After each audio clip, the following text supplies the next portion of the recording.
그러니까 우리가 자꾸만 반대를 위한 반대한 분들이 마치 그분들이 정이고 그분들 다들 와야 된다 생각하는데 그렇게 생각하지 않고요. 다양한 분들이 다 참여해서 당연히 이끌어가실 겁니다. 안고 가고 포용하고 싶은데도 자꾸 저런 식으로 나오면 포용이 어렵다 그 말씀이신 거예요? 품는다는 얘기하면 내가 달걀이냐 품캐라는 얘기도 하지 않습니까? 말 한마디 이렇게 꺼내는 게 좀 어렵습니다. 건전한 내부 비판은 언제든지 들을 준비가 돼 있어요. 그렇기 때문에 중요한 것은 이제 뭐 양도구역 논란이라든지 엄석대 논란 이거는 건전한 비판은 아니지 않습니까? 성찰과 반성이 자세에서 묻어나온다면 못할 거 없다. 모두 같이 갈 수 있다. 저도 그 김기현 대표님 측으로부터 만났으면 좋겠다라는 연락을 받았고요. 네, 그런데 이제 뭐 구체적으로 일정을 협의하거나 아직 그런 단계는 아닙니다. 지도부의 통일된 입장이 뭔지를 사실 잘 모르겠습니다.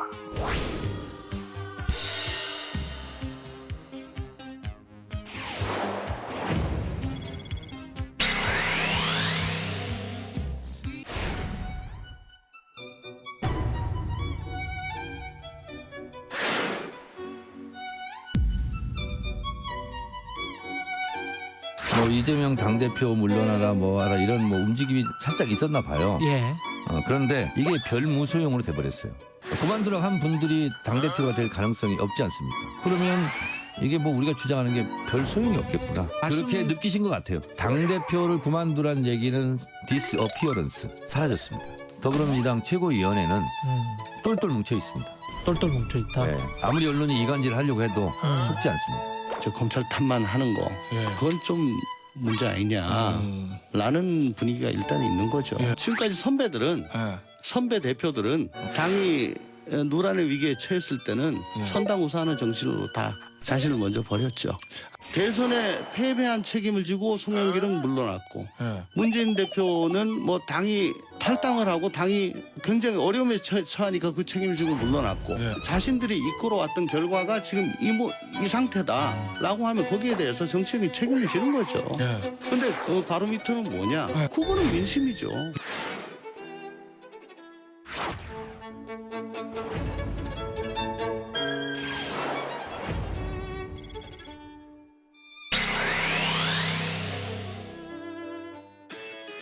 국가대표 정치뉴스쇼 5시 정치부에 시작하겠습니다. 백반장, 오늘도 정치뉴스가 참 많네요. 많습니다. 국민의힘 김기현 신임 당대표가 내일 이재명 민주당 대표를 만난다는 거죠? 네, 맞습니다. 내일 오전에 김기현 대표가 취임 인사차 이재명 대표를 찾는 건데요. 김 대표는 민생을 최우선으로 챙기자고 말할 거라고 했습니다. 앞서 이 대표도 국민의힘 전당대회 직후에 정당에는 여야가 있어도 국민 앞에는 여야가 따로 없다는 입장을 밝힌 바 있습니다. 두 대표 얘기만 들어보면 협치가 잘 될 것 같은데 네. 정치권 상황은 전혀 그렇지가 않죠. 하지만 뭔가 달라지기를 저희가 기대해보면서 김기현 대표가 어제 안철수 의원을 만났고 오늘은 황교안 전 대표를 만났다는 거죠. 네, 맞습니다. 경선에서 경쟁자였죠. 두 사람은 차기 총선 승리를 위한 원팀의 공감대를 이뤘다고 전했습니다.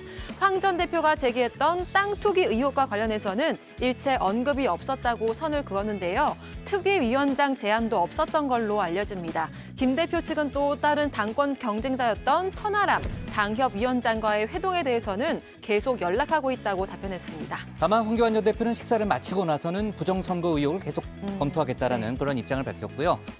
천하람 후보 얘기를 하다 보면은 자연스럽게 이제 이준석 전 대표 이야기로 넘어가지 않습니까? 네. 이 전 대표 행보를 놓고서는 조금 전 영상에서도 봤습니다만 당내 의견이 여전히 엇갈리네요. 네, 맞습니다. 친윤계가 일제히 이준석 전 대표를 공격하는 가운데 이 전 대표는 안철수는 안고 가고 자신은 안고 가지 않아야 한다고 주장했죠. 오늘은 검찰 출신인 유상범 수석 대변인이 이 전 대표의 사법 리스크를 지적해 눈길을 끌었습니다. 연포탕에 이준석계가 포함될지 여부는 이 전 대표에게 달렸다면서 조만간 검찰의 소환 조사가 예상된다고 말했습니다. 민주당으로 좀 넘어가 볼게요. 민주당에도 오늘 속보가 참 많은데 그중에 하나는 이제 비명계 모임인 민주당의 길이 오늘 3주 만에 토론회를 열었는데 어떤 얘기가 나올 걸로 예상됩니까? 네, 이 자리에는 최근 이 대표의 도의적 책임론을 제기했던 윤영찬 의원 등이 참석해서 이목을 끌었습니다. 토론회 주제는 대선 이후 1년 평가지만 이 대표 거취 등을 놓고도 논의가 오갈 걸로 보이는데요. 조홍천 의원은 오늘 문재인, 송영길 전 대표 등을 언급하면서 선배 대표들은 선당 후사 정치로 자신을 먼저 버렸다면서 이 대표의 퇴진을 시사하기도 했습니다. 조금 전부터 이재명 대표도 유튜브 실시간 라이브 방송을 통해서 당원들과 소통을 하고 네. 있다는 거죠. 네, 지금도 당원들과 소통을 진행하고 있는데요. 이 대표는 가장 먼저 지지자들에게 부탁드릴 일이 많다는 말로 시작했습니다. 색출하고 차원에서 망신을 주고 공격을 하면 기분은 시원할지 모르지만 당의 단합을 해칠 수 있다고 했는데요. 이는 민주당 전체, 민주 진영 전체가 피해를 입는 거라고 말했습니다. 사실상 강성 지지층의 최근 행보에 대해서 자제를 부탁한 건데요. 이 밖에도 체포 동의안 이탈표에 대해서도 언급을 했습니다. 평소에 충분히 얘기하고 싸울 수 있는 상황이었다면 이런 식의 불신, 불만이 표출되지 않았을 거라고 했는데요. 자신의 부족함이 더 큰 부분이라고 밝혔습니다. 자세한 소식은 잠시 후에 주민에서 전해드리도록 하겠습니다. 네, 속보가 더 들어오겠네요. 네. 들어갈게요. 네. 안녕.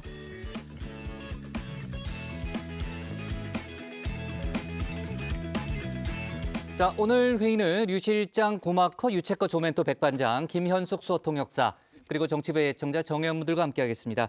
자, 조금 전에 얘기했던 대로 속보가 오늘도 계속 들어올 것 같으니까요. 반영해 가면서 회의를 진행하겠습니다. 백반장, 오늘 응답하라 다정의 주제는 뭔가요? 네, 오늘 주제 소개해드리겠습니다. 국민의힘 내에서 이준석 전 대표를 배제해야 한다는 의견과 포용해야 한다는 엇갈린 의견이 나오면서 공방을 벌이고 있는데요. 오늘은 여기에 대해서 여러분의 생각을 전할 예정입니다. 유튜브에 정치부회의 실시간을 검색하시면 댓글 보내실 수 있으니까요. 많은 참여 부탁드립니다. 정의원분들의 의견은 잠시 후에 들어보는 걸로 하고요. 유한울의 뉴스픽 5부터 오늘의 정치부회의 출발하겠습니다.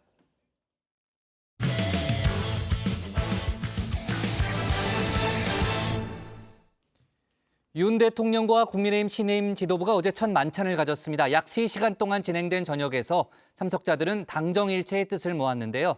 그런 가운데 김재원 최고위원의 5.18 관련 발언은 같은 신임 지도부 내에서도 비판이 나오고 있습니다. 대통령실도 입장을 밝혔고 결국 김 최고위원이 조금 전에 사과했습니다. 해당 발언도 철회했는데요. 관련 내용을 유한울 체커가 정리했습니다. 네, 5시 하면 다정해 정의원들의 뉴스 큐레이터 울체커입니다. 화요일에 뉴스픽 5 바로 들어갑니다. 네, 오늘 준비한 소식은요. 당정일체, 5.18 립서비스, 주 69시간 재검토, 일반 국민 10배, 황금기 안 지났다입니다. 첫 번째 픽, 오늘도 용산과 여의도 이야기로 준비했습니다. 먼저 영상부터 보시겠습니다. 자, 윤 대통령과 국민의힘 신임 지도부의 만찬은 이제 오늘 다정이 끝난 다음에 이제 진행이 되잖아요. 유체커가 챙길래요? 아니면은 휴가 다녀온 조멘토 못 챙기라고 할까요? 챙기라고 해도 저한테 떠밀 게 분명하기 때문에 네. 제가 챙기겠습니다. 좋아요. 한일 정상회담 관련해서는요. 이번 주에 또 자세히 다룰 예정이니까 유한울 체커도 또 속보를 같이 좀 챙겨줘요. 왜 웃어요? 네? 왜 웃어요? 아, 이럴 거면 아까 저기 조멘토한테 다른 거 시킬 걸 네. 그랬나 싶어서요. 알았어요. 네. 네, 여기서 다른 거 바로 윤 대통령과 국민의힘 신임 지도부의 만찬 소식이었는데요. 정말 저는 조멘토가 맡아줄 줄 알았습니다. 오늘 김기현 체제 출범 뒤 국민의힘 상황을 발제로 준비한 조멘토이기 때문인데요. 그런데 윤석열 대통령과 국민의힘 신임 지도부의 만찬 소식은 결국 저한테 넘겼습니다. 함께 다루면 좋았을 텐데 하는 아쉬움은 뒤로 하고 저 울체커가 지금부터 잘 정리해드리겠습니다. 이 상견례 성격의 어제 만찬은 용산 대통령실에서 열렸습니다. 저녁 6시 반부터 무려 3시간 동안 진행됐습니다. 전당대회를 통해 선출된 지도부에 대한 축하와 새로운 지도부의 출발에 대한 덕담이 줄을 이뤘고 당정이 하나 되어 국민을 위해 힘껏 일해 나아가자는 뜻을 함께 나누었습니다. 네, 만찬에 참석한 사람부터 살펴봅니다. 김기현 대표가 이번 만찬을 전당대회에서 선출된 사람을 축하하는 자리라고 설명했었는데요. 거기에 맞게 김기현 대표와 김재원, 김병민, 조수진, 태영호 최고위원, 그리고 장해찬 청년 최고위원이 자리했습니다. 이 그동안 당을 잘 이끈 노고를 치하하기 위해서 정진석 전 비대위원장과 주호영 원내대표도 초청됐는데요. 그런데 선출직 아닌 임명직 이철규 사무총장이 눈에 띄었습니다. 이거 어떻게 봐야 할까요? 이 부분만큼은 정말 조멘토한테 맡겨놓도록 하겠습니다. 네, 분위기는 화기애애하다고 전해집니다. 윤 대통령은 참석자 한 명 한 명에게 맞춤 설명 대화로 다가갔는데요. 예를 들어서 이 탈북자 출신인 태영호 최고위원에게는 전당대회 동안 여러 사람을 만났는데 신변이 괜찮을까 걱정했다고 말을 건넸다고 합니다. 대선 경선 후보 시절부터 함께했던 김병민, 장해찬 최고위원에게는 이 성을 빼고 이름만 부르기도 한 것으로 전해지는데요. 윤 대통령의 비장의 무기, 김치 콩나물국이었습니다. 글쎄요, 이게 이제 대통령 굉장히 요리에 조예가 깊은데요. 어제 김치 콩나물국이 나왔어요. 그런데 대통령이 직접 그 레시피를 전달을 해서 만들었다. 정말 맛있더라고요. 맛있어요? 네, 어제 만찬에 이 간단한 맥주 한 잔 정도 곁들였다는 말이 나오자 혹시 해장국 아니냐 이런 의심도 나왔는데요. 그건 해장국 아닌가요?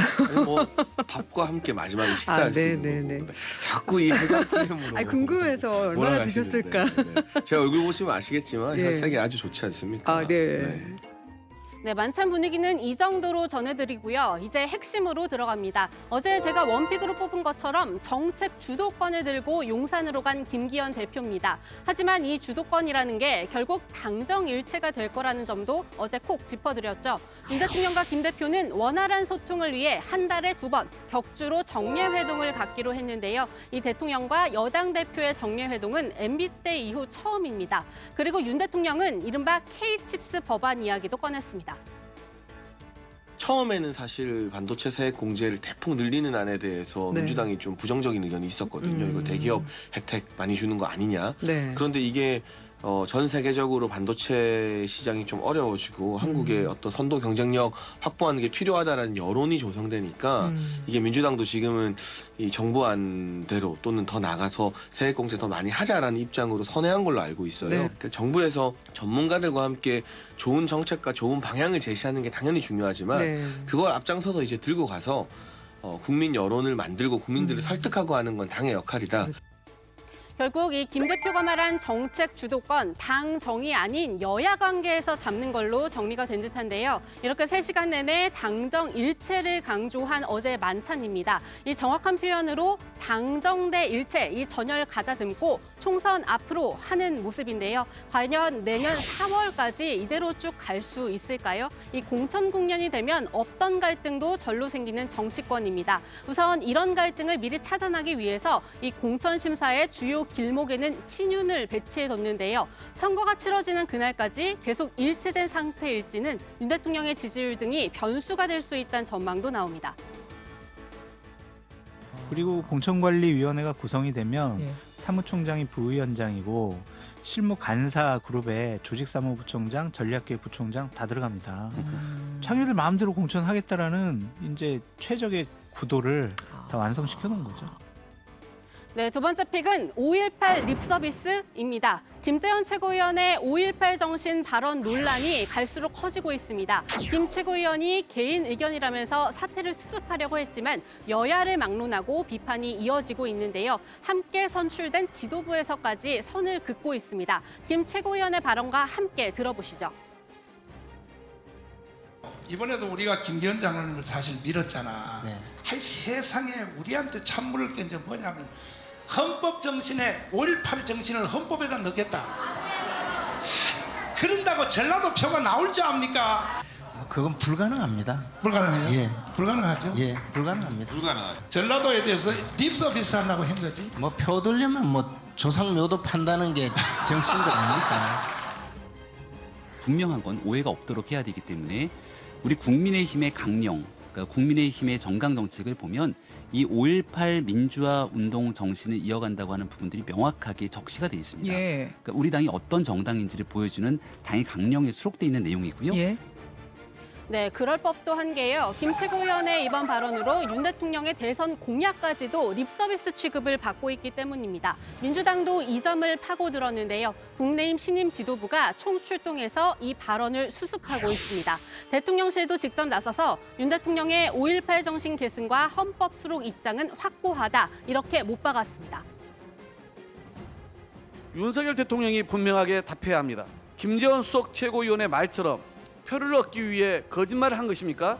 윤석열 대통령은 즉각 5.18 정신 헌법 수록 입장을 국민께 공개적으로 밝히시기 바랍니다. 그거는 헌법 전문에 담겨야 된다는 건 대통령의 대국민 약속이었습니다. 약속이 지켜지지 않는다면은 이게 정치가 신뢰를 잃는 것입니다. 그렇기 때문에 아무리 개인 의견이라고 하더라도 또 자리가 어떤 자리였는지는 제가 알 수 없습니다만 적절하지 않았다. 네, 이 정도면 김 최고위원 어제 만찬에서 마음 편히 밥 먹기 힘들었을 것 같은데요. 그렇다면 이 발언을 왜 했을지도 따져봅니다. 정치권 안팎에선 이번 최고위원 경선에서 정광훈 씨의 도움을 받아 최고위원 중에 1등, 즉 수석 최고위원이 됐다는 말이 나옵니다. 전당대회 국면에서 당원 가입이 늘었는데 이 추천인에 전광훈 씨를 적어낸 가입서가 상당히 많았다고 하죠. 전 씨는 책임당원 8만 명은 본인이 가입시켰다고도 주장했는데요. 거기에 대한 결초 보은이었다는 겁니다. 하지만 지도부의 일원으로서 내년 총선 생각을 했어야 하지 않을까 싶은데요. 근데 결초 보은을 그냥 본인 표현대로 립 서비스만 하시면 되지. 저렇게 5.18 정신을 가지고 그 대통령이 대선 때 공언하고 약속했던 바이기도 하고 헌법 정신에 넣겠다고. 그 지난 김종인 비대위 시절, 이준석 대표 시절 호남을 향해서 나름 진정성 있는 행보를 했는데 이거 다 원점으로 돌렸어요. 네, 정말 그동안 호남의 높은 벽을 뚫어보려고 노력해온 국민의힘이었습니다. 저는 당장 이 광주에 가서 무릎까지 꿇은 김종인 전 비대위원장의 모습도 떠올랐는데요. 그러나 중에 전광훈 씨와 김재원 최고위원 사이에서는 이런 대화도 오갔다고 하죠. 내가 200석 만들어주면요. 당에서 나한테 뭐 해줄래요? 제가 최고위에 가서 보고를 하고 목사님 원하시는 걸 관철시키도록 하겠습니다. 네, 국회의원 200석, 과연 국민의힘 책임당원 8만 명으로 만들 수 있는 건가 이런 의문이 듭니다. 이 200석을 만들 수 있는 건 호남 지역 주민을 비롯한 일반 유권자라는 점을 다시 한번 새겨봐야 할 것 같은데요. 결국 김 최고위원이 사과했습니다. 이 속보는 들어가서 제가 직접 마저 전해드리도록 하고요. 세 번째 픽으로 갑니다. 주 69시간 재검토입니다. 윤 대통령이 오늘 노동부가 입법 예고한 주 69시간 근로제라고도 불리는 이 근로시간 유연화 법안 추진을 재검토하라고 지시했습니다. 근로자들의 다양한 의견, 특히 MZ세대 의견을 면밀히 청취해서 보완할 점을 검토하라 이렇게 지시했다고 김은혜 홍보수석은 전했는데요. 이 유연화 법안을 두고 MZ세대의 불만이 심상치 않기 때문입니다. 이 MZ세대는 당국이 노동개혁을 추진하면서 그 명분으로 내세우고 있는 연령층이기도 합니다. MZ라는 말이 우리들을 지칭하고서부터 사회 곳곳에서는 MZ라는 말을 제 입에 굴리기 좋은 사탕처럼 놀려먹는 사람들이 늘었습니다. 그럴 때면 어김없이 나란히란다는 사람들은 유행 쫓아해서 너도 나도 MZ며 신세대며 너희를 생각한다. 너희가 나라의 미래다. 비위를 맞춰댑니다. 그런데 정작 꺼내놓은 노동정책이 이 꼴이고 청년 탓은 또 기가 막힙니다. 네, 그리고 이 판교판 오징어잡이 불로 상징되는 IT 업계의 크런치 모드. 다시 말해 이 개발 마감을 앞두고서는 모든 일상을 포기하고 밤낮 일에만 몰두하는 시절로 돌아갈까 봐 우려하는 목소리도 나오는데요. 제가 한창 일했을 때랑 똑같은 상황이었고 그때 당시에 제가 많은 사람들한테 걱정을 받았어요. 수찬아 너 이렇게 일하면 죽어.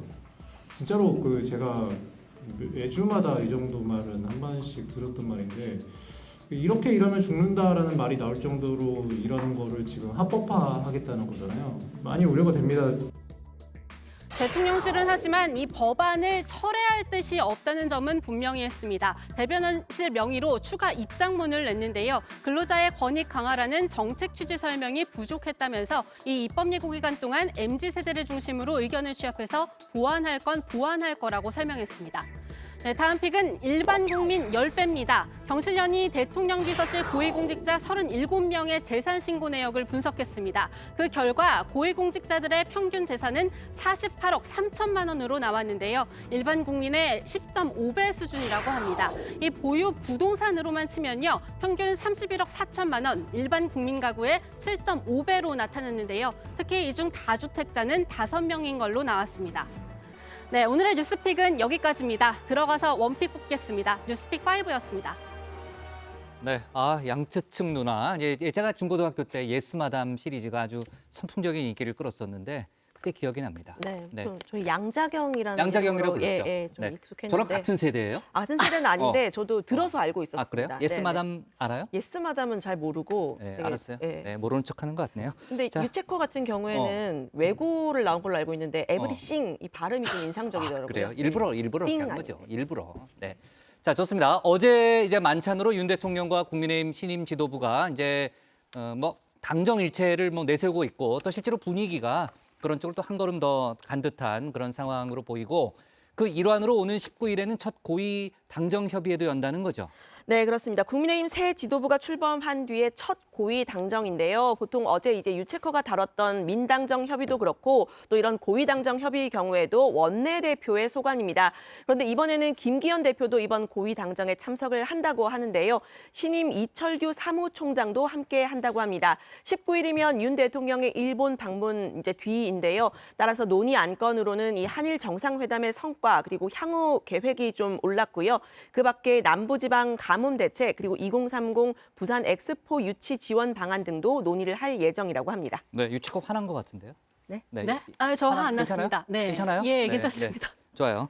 자, 신임 지도부가 출범한 지 이제 일주일째인데 김재원 최고위원 발언 아까 이제 유채커가 소개했습니다만 지도부로서도 상당히 곤혹스러운 그런 상황으로 일단 보이고 민주당에서는 김재원 최고위원의 사퇴까지 요구하고 있다는 거죠.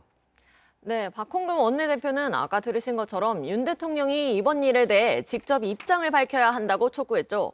윤 대통령이 김재원 최고위원에게 직접 사퇴를 요구해야 한다고도 했습니다. 직접 들어보시죠.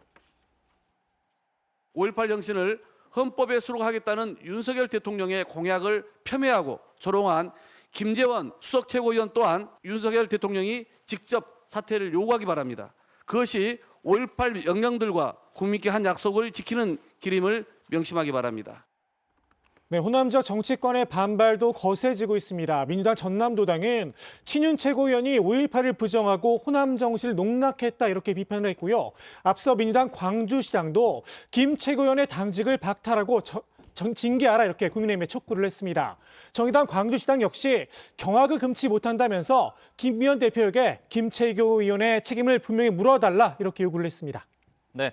논란이 커지니까 김재원 최고위원이 조금 전에 직접 사과를 했다는 거죠. 네, 맞습니다. 이게 방송 시작하기 한 1시간 반 정도 전에 글을 올렸는데요. 김 최고위원이 본인의 페이스북에 이 발언을 사과하고 이 발언을 철회하기도 했습니다. 김 최고위원은 국민 여러분께 심려를 끼쳐드려 매우 죄송하다면서 앞으로 조심하겠다고 밝혔고요. 5.18 정신의 헌법 전문 게재에도 반대하지 않을 것이라는 사실도 알려드린다고 했습니다. 네, 어제는 이제 개인 의견이라고 했습니다만 아예 그 발언을 철회하겠다라는 그런 추가적인 입장을 내놨군요.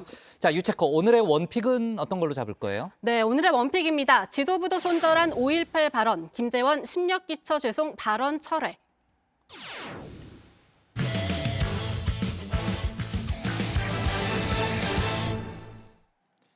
한일 정상회담이 이틀 앞으로 다가왔습니다. 윤석열 대통령은 기시다 총리와 정상회담을 갖고 이후에 만찬 또 일본 대학에서의 강연까지 일정을 소화할 거라고 밝혔는데요. 역시 관심은 우리 정부의 강제동원 해법에 대해서 일본이 전향적 입장을 내놓을지에 쏠리고 있습니다. 관련 소식을 유정아 상황실장이 정리했습니다. 현장 취재가 좀 필요하진 않을까요? 현장제 누구? 박준호 마커? 아니, 제가 이런 거 나오려고요? 네, 이 한일 정상회담 현장 취재를 해보려던 저의 이 야심찬 계획은 수포로 돌아갔고요. 결국 이렇게 스튜디오에 남았습니다. 대신 이틀 앞으로 다가온 한일 정상회담을 오늘 상황실에서 다뤄보려고 하는데요. 만약에 국장이 현장 취재를 승인을 했더라면 아마 저는 오늘 점심에 바로 여기에 가서 좀 미리 오므라이스를 먹어봤을 것 같습니다. 이 가게는요, 1895년에 문을 연 이 레스토랑인데 일본식 돈가스 그리고 오므라이스의 원조로 알려집니다. 윤석열 대통령과 기시다 후미오 일본 총리 16일 한일 정상회담을 마친 뒤에 이 도쿄의 번화가 긴자에 있는 바로 이 식당에서 만찬을 할 예정이라고 하는데요. 부부 동반이라고 이제 보도가 나오고 있습니다. 윤 대통령이 오므라이스를 좋아하는 점을 반영해서 택한 장소다 이런 설명도 나왔는데 오므라이스는 몰라도요. 윤 대통령이 계란말이를 만드는 모습은 낯설진 않죠.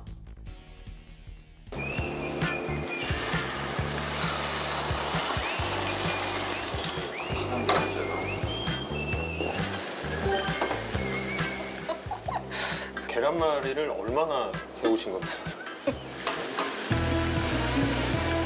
자, 이거 뭐 좀 먼저 드시고 계시죠. 예. 감사히 잘 먹겠습니다. 네, 어쨌든 이 한일 정상이 단독 만찬을 2차까지 할 거다 이런 보도도 나왔습니다. 정상회담을 한 뒤에 이 만찬을 2차까지 간다라는 건 좀 전례가 없는 일이죠. 대통령실 관계자는 만찬을 2번 한다는 보도는 확인을 해드릴 수가 없고 대신에 이 일본이 윤 대통령을 최고로 예우하기 위해서 준비하고 있다 이렇게 설명을 했습니다. 훈훈한 분위기가 느껴지는 대목입니다. 우리 대통령의 일본 방문은 2019년 문재인 당시 대통령의 G20 참석차 오사카를 방문했던 그때 이후에 4년 만인데요. 김성한 안보실장은 그간 경색됐던 양국 관계가 정상화됐다는 게 이번 방일의 의의라고 설명했습니다. 이번 윤 대통령의 방일은 이러한 악순환의 고리를 끊고 양국 간에 본격적으로 교류할 수 있는 여건을 다시 정비하는 중요한 계기가 될 것입니다. 양 정상은 강제징용 판결 문제 해법 발표 이후 이행을 포함한 한일 관계 전반에 대한 정상화 방안을 논의할 것이며 다양한 이슈에 관해서 의견을 교환할 것입니다. 또한 경제 협력을 가로막고 있는 정책적 장벽들을 해소하고 양국 간 경제 협력을 심화하는 방안에 대해서 논의할 기회가 있을 것으로 생각됩니다. 네, 문제는 윤 대통령이 어느 정도의 성과를 가져오느냐 하는 겁니다. 한일 관계는 어느 때보다 산적한 과제가 많은 상황이죠. 일제 강제징용 피해자 배상 문제를 비롯해서 일본의 대한국 수출 규제, 즉 화이트리스트 문제도 있습니다. 군사정보보호협정인 지소미아까지 모두 논쟁적인 주제들인데요. 지금 가장 뜨거운 건 강제징용 피해자에 대한 배상 문제입니다. 우리 정부가 내놓은 제3자 변제 방안, 즉 우리 피해자들에 대한 배상을 일본이 아닌 우리 기업이 하도록 하겠다라는 데 대해서 특히 당사자인 피해자들은 격하게 반발하고 있죠. 대통령아 엎어서라고 하고 싶소. 솔직히 말이지. 대통령만 되면 잘한다요. 편안하니 동포들을 다 마음 편하게 하고 살아야 한디. 이건 뭐예요? 나 대통령 엎어서라고 싶소. 솔직히 말이지. 나는 절대 금방 굶어 죽은 한이 있어도 그런 돈을 안 받으랍니다. 네, 대통령실은 정상회담 준비 과정에서 강제징용 배상 문제에 대해서도 기대 수준에 맞출 수 있도록 최선을 다하겠다라고 말을 했지만요. 피해자의 마음 달래기보다는 이 한일 관계, 나아가 한미일 관계의 포괄적 개선에 더 우선순위를 두는 듯한 모습입니다. 강제징용 해법 발표가 되었고 그걸 계기로 해서 한일 관계를 본격적으로 또 포괄적으로 개선할 수 있는 그런 어떤 중요한 계기가 될 것으로 생각을 하고요. 한미일 관계가 안보 협력 수준을 넘어서 포괄적인 그런 어떤 발전 단계로 진입할 수 있게 될 것이라고 생각하기 때문에 네, 일단 차근차근 살펴보면요. 4년 전에 노 재팬 불매 운동의 불씨가 됐던 이 화이트리스트 수출 규제 문제는 물밑 조율을 거쳤을 거다 이런 전망이 나오고 있습니다. 결국 핵심은 일본의 사과를 어느 정도로 받아내느냐의 문제인데요. 한일 양국 관계자 말로 김대중 오부치 선언을 계승한다는 점을 확인할 거다 이런 예측이 나오고 있죠. 그런데 이 김대중 오부치 선언 지금으로부터 25년 전에 있었던 일입니다. 여기서 한 발짝 더 나아간 사과가 있어야 한다. 또 일본 가해 기업들의 사과도 있어야 한다는 주문이 여권에서도 나왔습니다.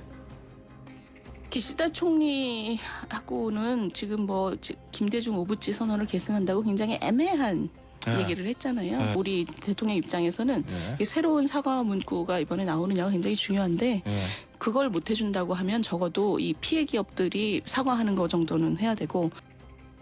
네, 일단 가해 기업들의 경우에는 과거가 아닌 미래, 즉 양국 청년들의 교류, 증진을 지원하는 미래 청년 기금을요.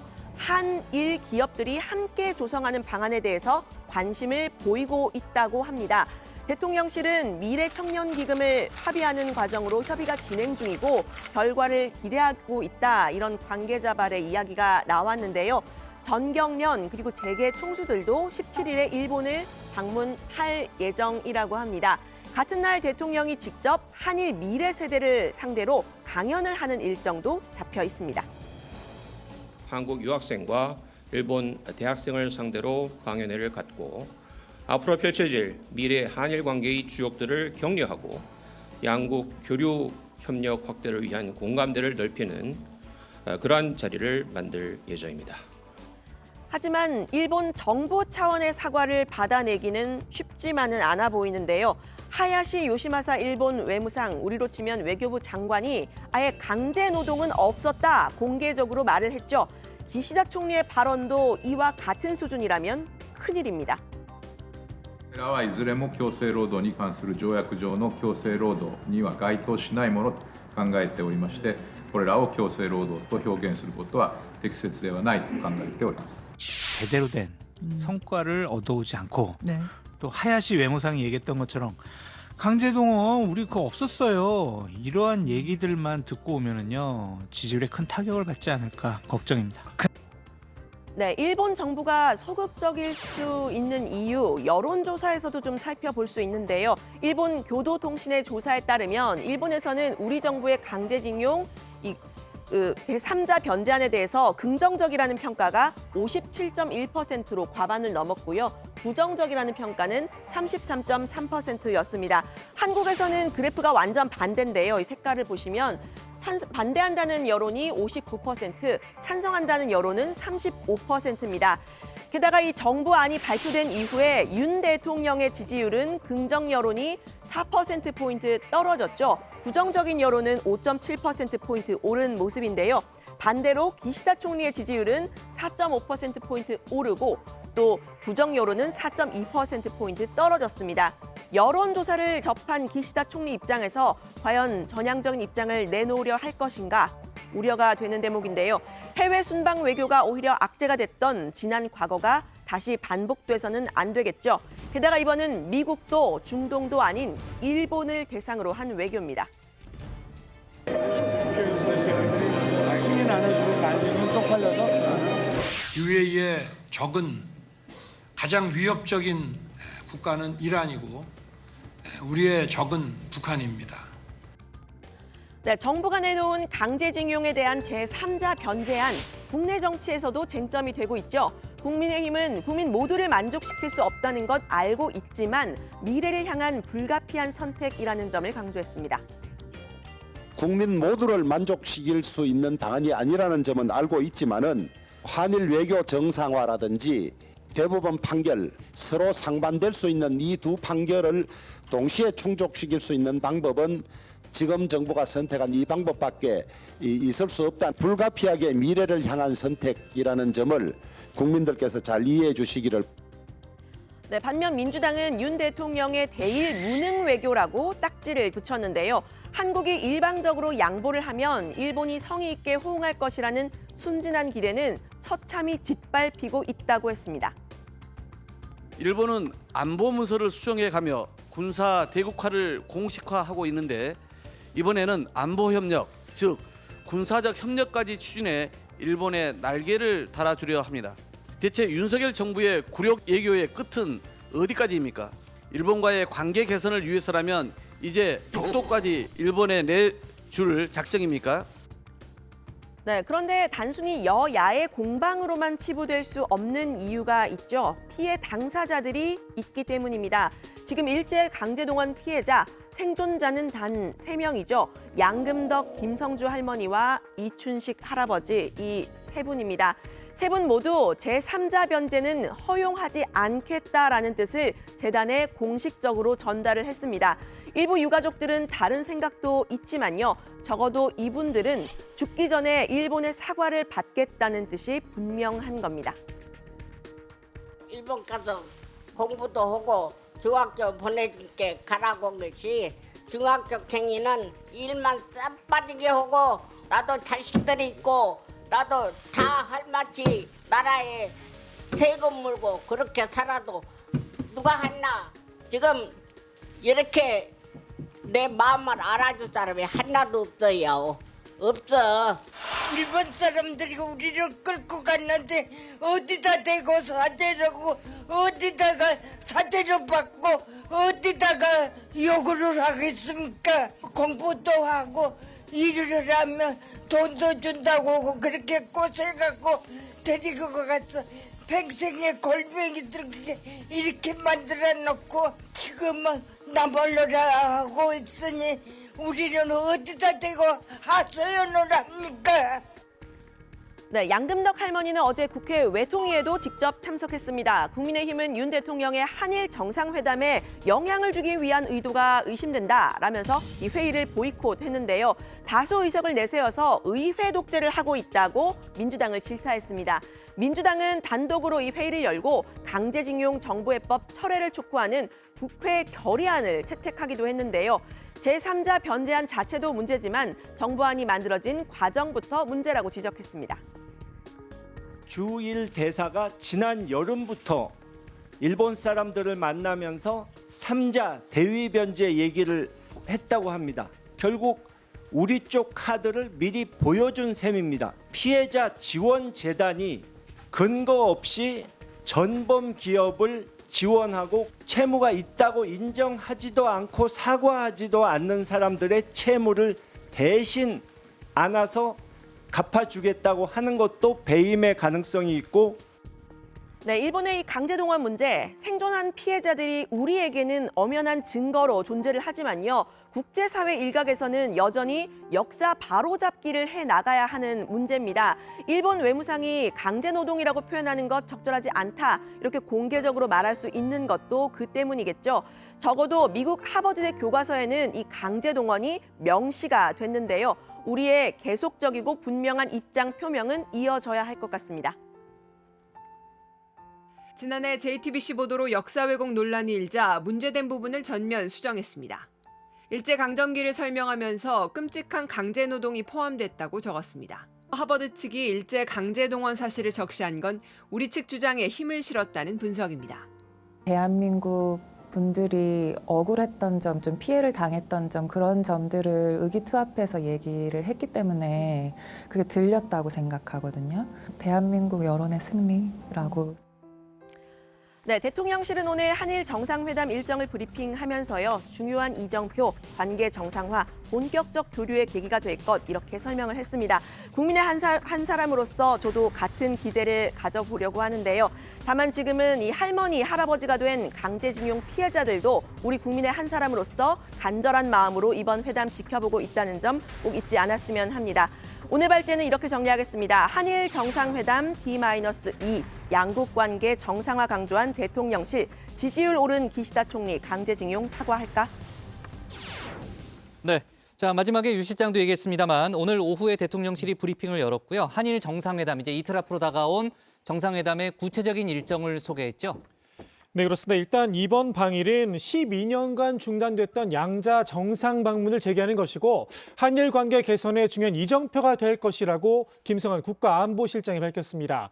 한국 대통령의 일본 방문은 지난 2019년 문재인 전 대통령이 G20 참석자 오사카를 찾은 이후 약 4년 만인데요. 촉박한 일정을 고려해서 실무 방문으로 진행이 된다고 했습니다. 윤 대통령은 오늘 16일 오찬을 겸한 동포 간담회를 가진 뒤 곧바로 한일 정상회담 만찬을 하게 됩니다. 이후에는 공동 기자회견을 열 걸로 예상이 되는데요. 대통령실 관계자는 회담 결과를 언론에 공표할 기회를 가질 예정이고 형식에 대해서는 협의 중이다, 이렇게 밝혔습니다. 네, 윤 대통령의 이번 방일 일정에는 김건희 여사도 동행할 예정입니다. 기시다 유코 여사와의 만남을 포함해서 다양한 일정을 현재 조율 중이라고 하는데요. 제가 발제해서 이 한일 정상이 긴자의 레스토랑에서 이제 식사를 하게 될 거다 전해드렸는데 이 김 여사와 기시다 유코 여사도 함께 할 거라는 이제 보도가 일본에서 나오고 있습니다. 대통령실 관계자는 한일 정상회담을 해봐야 알겠지만 기시다 총리의 방한 가능성도 염두에 뒀는데요. 이 셔틀 외교가 정상 수준은 물론이고 고위급 그리고 장차관 단위에서 활발히 진행될 거라고 전망했습니다. 네, 자 뭐니 해도 이제 강제 동원에 대해서 제3자 변제 방안에 대해서 일본이 어떤 전향적 입장을 내놓을 것인가가 역시 이제 한일 정상회담을 바라보는 가장 큰 관심사라고 할 수 있겠죠. 저희가 잠시 후는 아니고요, 모레 이제 확인할 수 있을 것 같고 지금 이제 생존 피해자 3분은 이제 정부의 안에 대해서 반대를 하고 있고. 다만 일부 동의를 표하는 피해자들 가족도 있다는 거죠.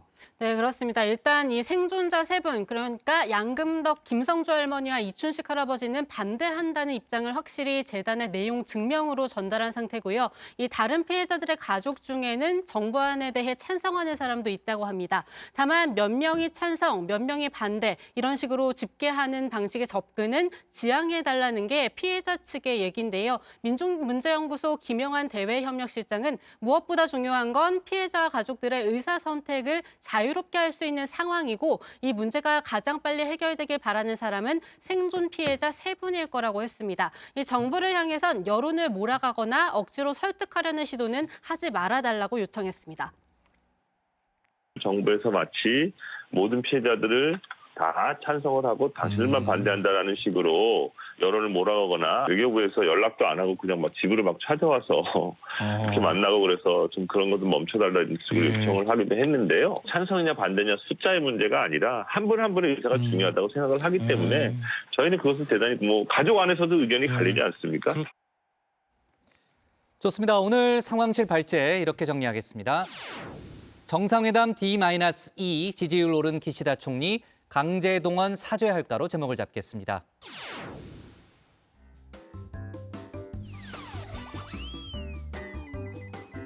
안녕하세요. 정치부회의 소통 시간 백반장입니다. 여러분, 오늘 제가 멋진 기사를 하나 소개해드리고 싶어서 가져왔는데요. 미국의 베틴 린드버그라는 할머니가 5km 달리기를 1시간도 안 돼 완주하면서 많은 사람들에게 감명을 주고 있습니다.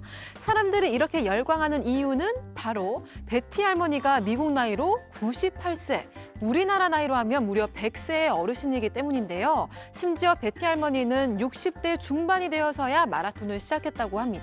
남들보다 조금 늦었을지는 몰라도 이렇게 멋진 기록을 세운 베티 할머니가 정말 대단하다는 생각이 드는데요. 달릴 땐 힘들어서 이번이 마지막이라 다짐하지만 결승선을 통과하면 또 다른 도전을 꿈꾸게 된다는 베티 할머니의 말처럼 정의원 여러분들도 각자의 결승선을 멋지게 통과하시면 좋겠습니다. 네, 오늘의 소통 주제는 국민의힘 이준석 배제 공방 여러분의 생각은입니다. 먼저 다정회에서 미리 살펴본 댓글들 보겠습니다. 네, VCXZ님. 이기려면 폭넓게 모두 안고 가야지. 지지자들이 다시 볼 거다. 이준석께 15% 굉장히 크다라고 하셨습니다. KOR님, 이준석은 정책적으로는 아주 좋았다. 근데 인심을 모을 그릇이 되지 못했다. 이준석하고 연계하면 이준석은 또 모든 조명을 자기가 가져가려고 할 거다라고 하셨습니다. 이어서 정의원분들께서 방송을 보시면서 실시간으로 올려주신 댓글들도 함께 보겠습니다. 이수정님, 포용해야 한다라고 하셨는데요. 이준석을 내치는 건 시대에 역행하는 정당임을 자인하는 겁니다라고 하셨습니다. 그리고 하하지호님, 이준석은 배제든 포용이든 개의치 않는다고 했다. 이준석은 이준석일 뿐이라고 하셨습니다. 댓글 적어주신 정의원분들 모두 고맙습니다. 남은 시간까지 다정회에 댓글 많이 보내주시면 좋겠습니다. 지금까지 응답하라 다정이었습니다.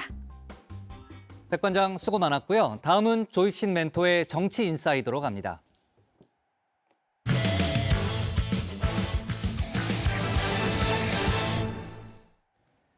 국민의힘 김기현 대표의 첫 인사, 연포탕에 낙지가 없다는 혹평이 이어지고 있죠. 당 지도부에선 유승민 개인 강대식 최고위원을 연포탕 인사의 상징처럼 내세우고 있는데요. 정작 본인은 유승민 개냐는 질문에 명확히 답을 하지 못했습니다. 관련 내용을 정치 인사이드에서 짚어봅니다.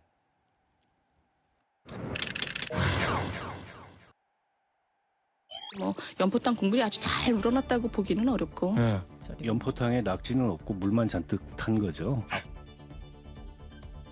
김기현 대표가 식탁 위에 올려놓은 이 연포탕. 연일 혹평이 이어지고 있죠. 특히 가장 중요한 사무총장 인선이 도마에 올랐는데요. 윤핵관 4인방 가운데 한 명인 이철규 사무총장 임명. 경선 기간에 논란을 빚었던 장제원 사무총장설과 도대체 뭐가 다르냐 물음표가 붙었습니다. 친윤계는 분명 다르다 구분을 해냈는데요. 한마디로 정치적 위상에서 차이가 있다는 겁니다. 장제원 의원은 본인이 그 친윤의 상징성을 가지고 있으면서 행동하는 자체가 모든 본인의 그 친윤 그룹을 대변하는 듯한 이미지 같지만 이철규 의원은 사실상 상대적으로 실무적으로 업무를 처리하는 그 모습을 보이셨죠. 이 사무총장도 직접 입장을 밝혔습니다. 한마디로 친윤이 아닌 사람이 어디 있느냐는 건데요.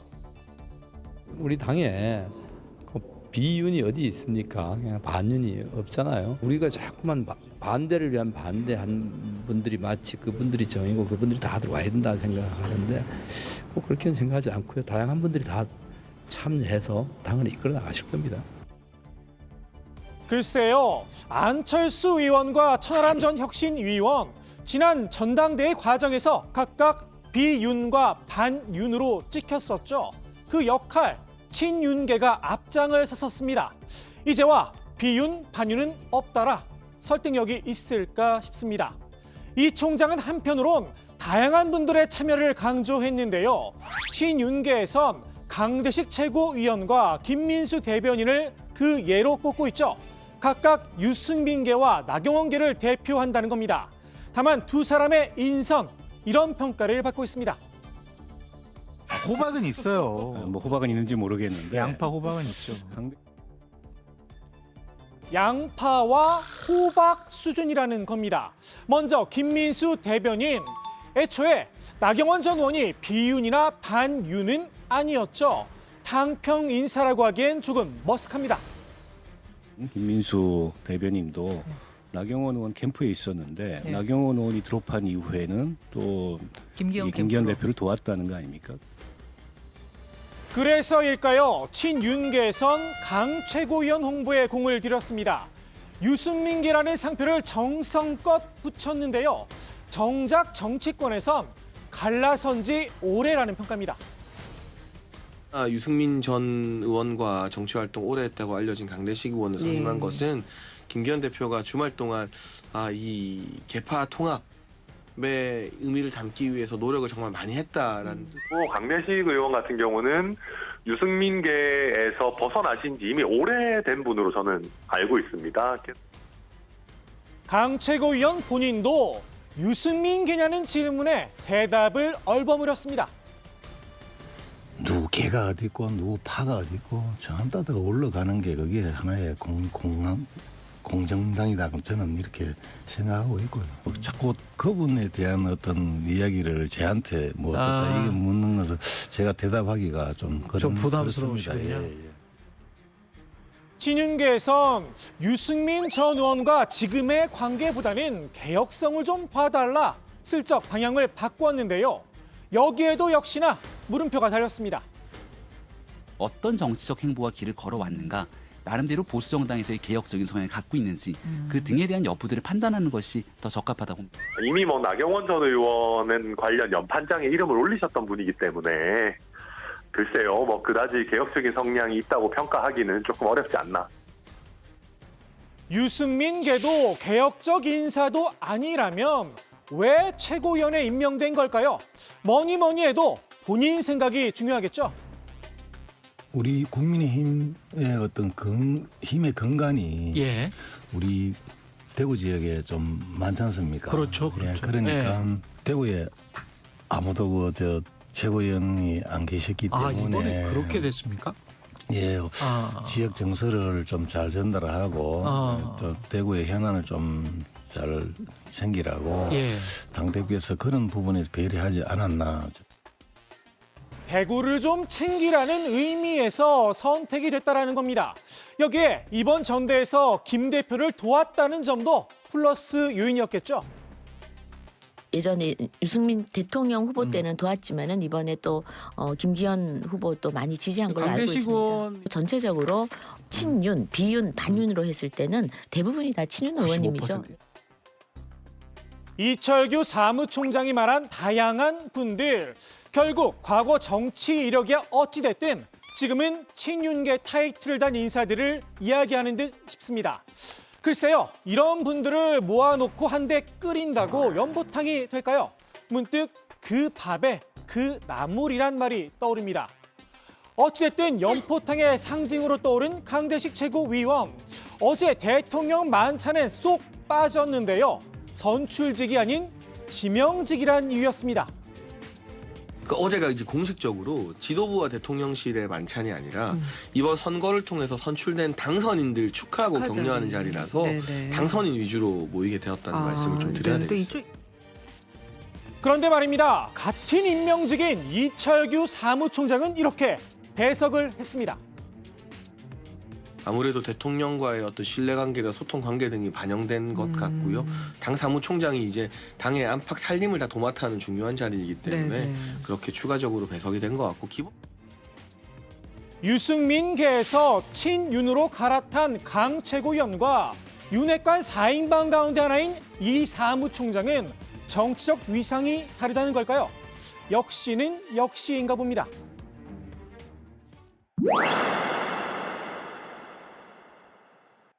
국민들이 결국 자유우파를 선택하신 것이죠. 김기현 대표의 당선, 황교안 전 대표는 자유우파를 선택한 거라고 평가했는데요. 다만 황 전 대표 입장에선 투기 의혹이 있는 자유우파라는 점이 문제겠죠. 사퇴 요정의 추억 아직은 잊지 못했나 봅니다. 그냥 뭐 유야무야하지는 못할 것 같아요. 네. 아마 김기현 대표께서 있는 사실들을 잘 정리해서 국민들에게 이해를 구할 것이고 뭐 그게 성공하면은 뭐 성공한 대표가 되는 거고 국민들이 납득하지 못하면 뭐 좀 정말 깊은 사과와 뭐 성찰이 필요하겠죠. 황 전 대표는 부정선거 의혹도 또다시 꺼내 들었는데요. 아직은 팩트체크 단계라며 전문가 검증을 거친 뒤 조만간 입장을 밝히겠다고도 말했습니다. 이제 5초 단위로 이렇게 몇 명이 투표했나 이게 이제 들어가고 있거든요. 네, 그게 아주 랜덤에 사실 일정하지 않아야 되는데 상당한 기간 동안에 그러니까 5초에 들어가는 것이 뭐 40명, 50명, 80명, 70명, 130명 이렇게 딱 그 끝에 숫자가 단수로 끝나죠. 0으로 끝나요. 황 전 대표의 주장 한마디로 요약을 하면 투기 의혹이 있는 김기현 대표가 부정선거로 뽑혔을지도 모른다는 건데요. 마침 오늘 두 사람의 오찬이 있었죠. 혹시나 이 자리에서 황 전 대표가 이런 이야기를 꺼낼까 싶었는데요. 말 그대로 의혹뿐이어서였는지 황 전 대표가 식사 테이블 위에 올리지는 않았습니다. 아주 분위기 좋았어요. 얼굴도 보셨잖아요. 아주 화기한 분위기. 제가 영접까지 다 해드리고 왔잖아요. 그 전대 과정에서 땅 관련된 의혹 관련해서 있었잖아요. 그런 부분에 대해서 혹시 얘기가 있었어요? 없었습니다. 저는 이제 부정선거 얘기를 꺼낸 바가 없어요.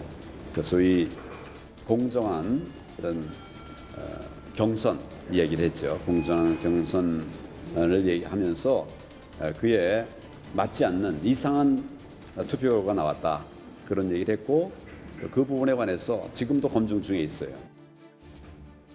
김 대표의 당권 경쟁자 연쇄회동.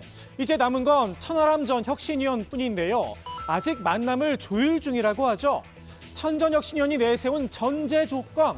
김 대표가 아직 숙제를 풀지 못했나 봅니다.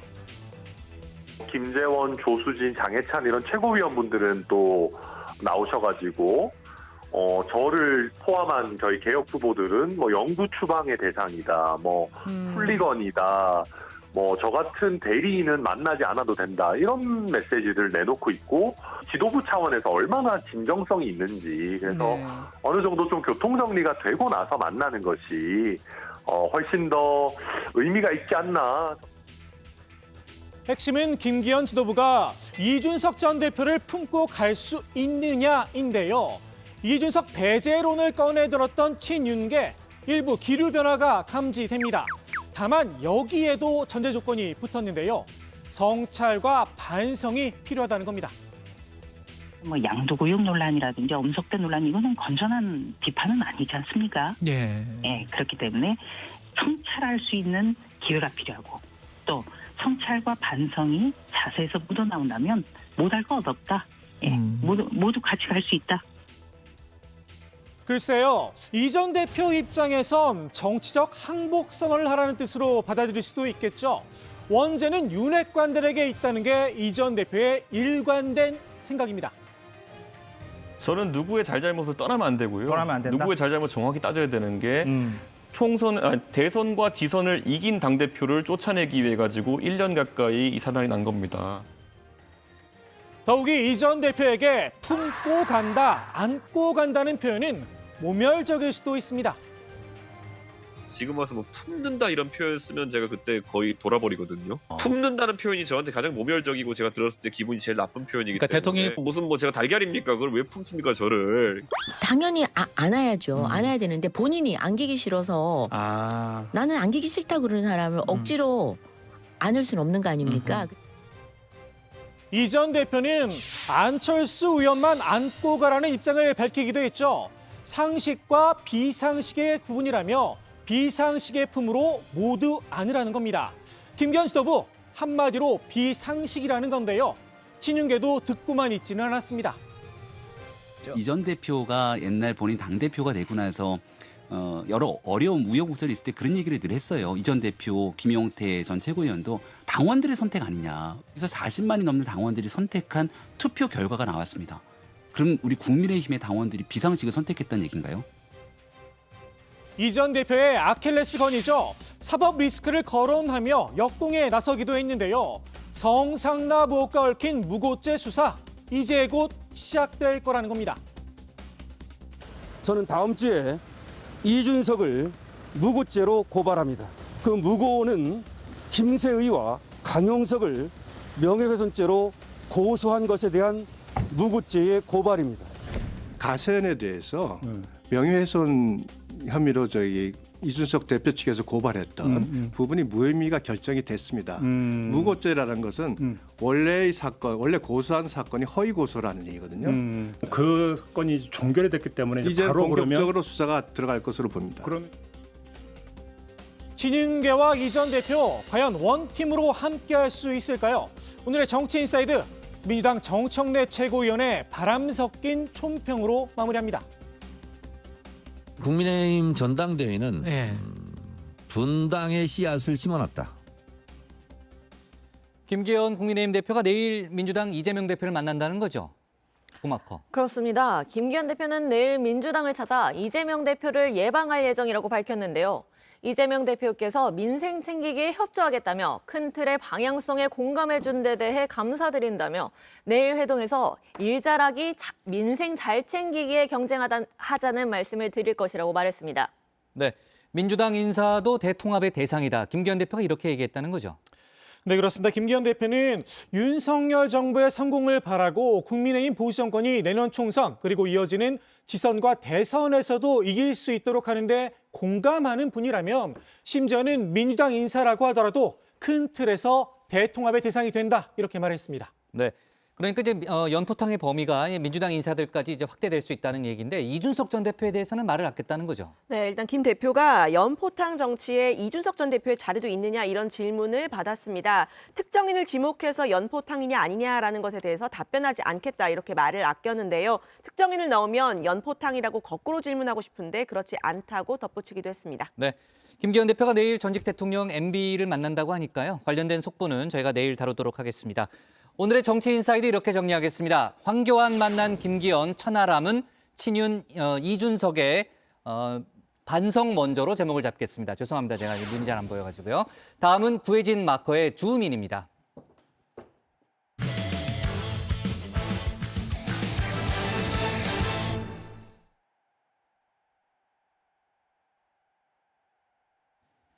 비명계 의원들이 주축으로 있는 민주당의 길이 이재명 대표의 체포동의안 표결 이후 처음으로 공식 모임을 재개했습니다.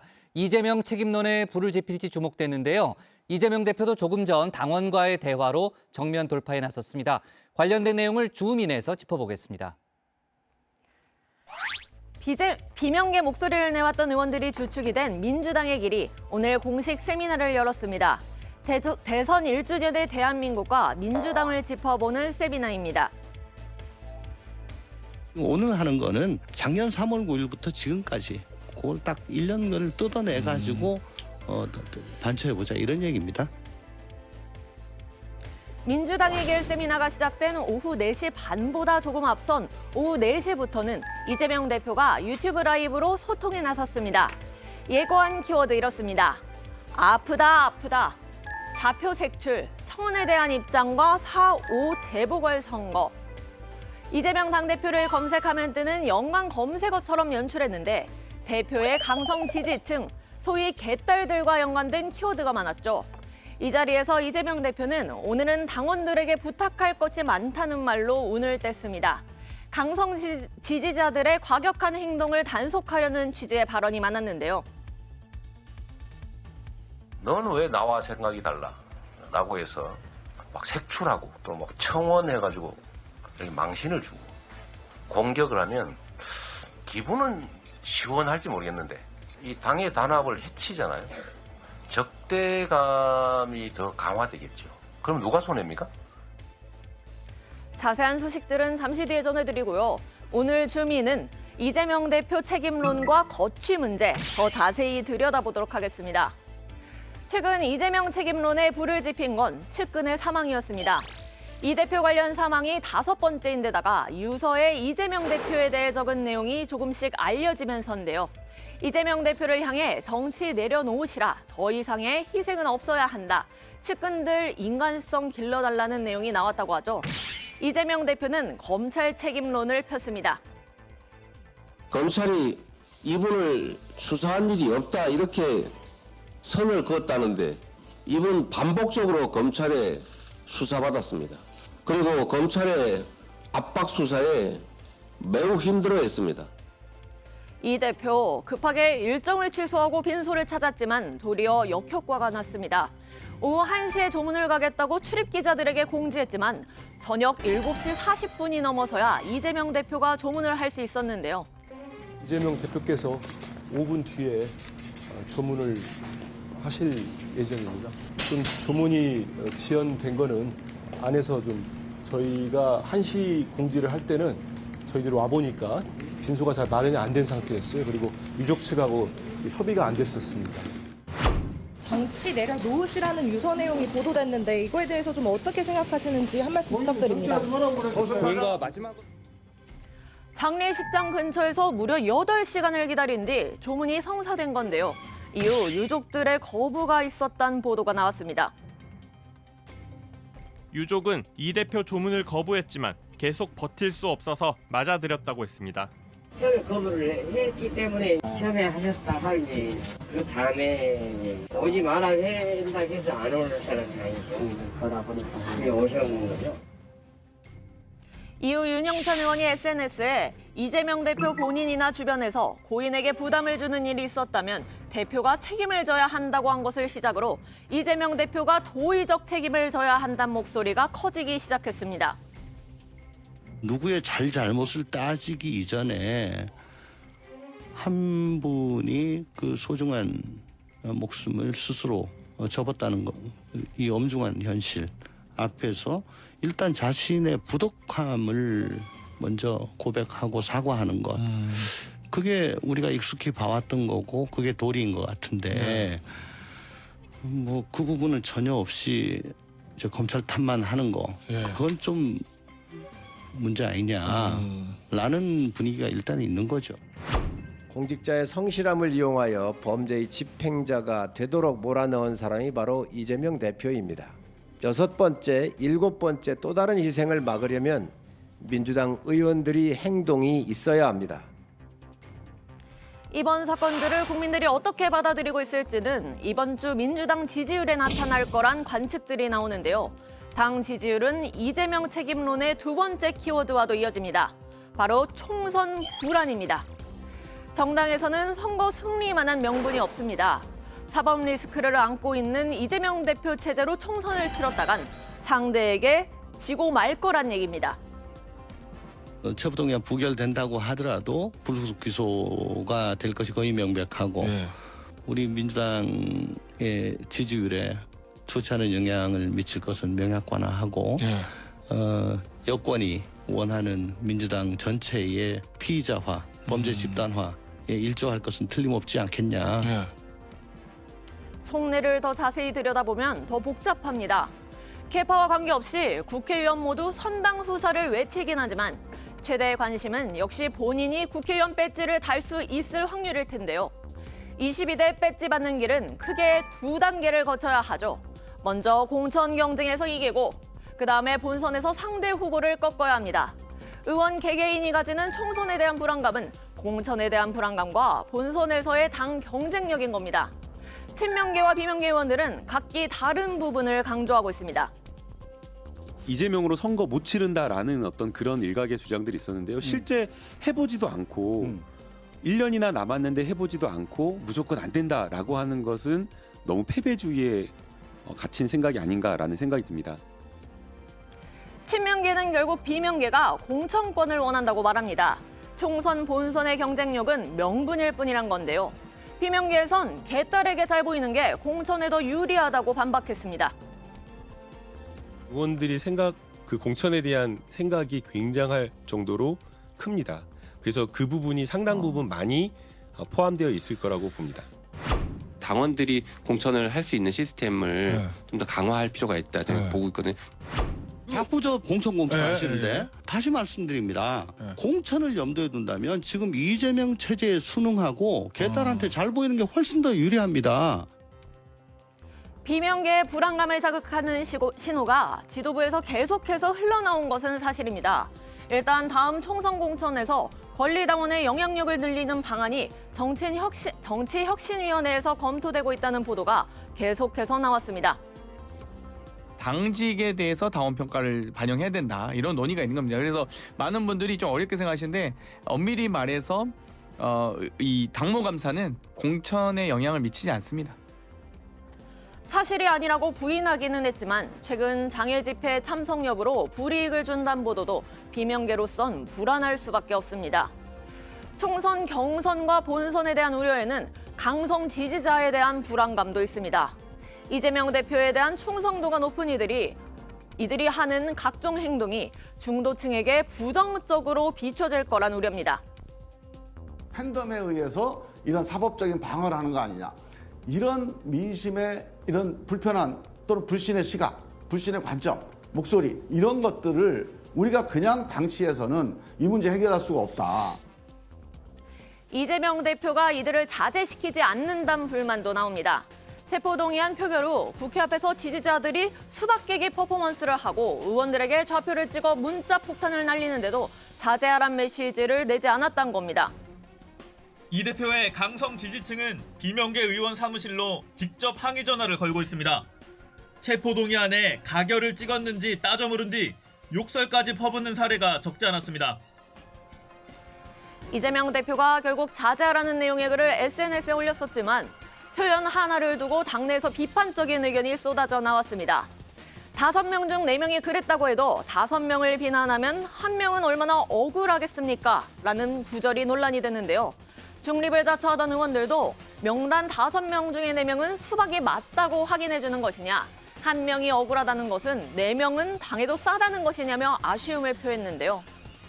지난 주말 극성 지지자들이 이정미 정의당 대표의 야유를 보낸 것도 비판 여론을 더했습니다. 이런 불만을 의식한 듯 오늘 이재명 대표는 당원들과 만난 자리에서 자제해 줄 것을 여러 차례 부탁했는데요. 이 대표의 말이 변화를 이끌어낼지는 미지수입니다.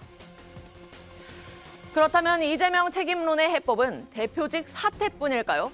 요즘 대표직 사퇴에 대한 목소리보다는 인적 쇄신론이 힘을 받는 모양새입니다. 그래서 당대표를 그만두란 얘기는 디스어피어런스, 사라졌습니다.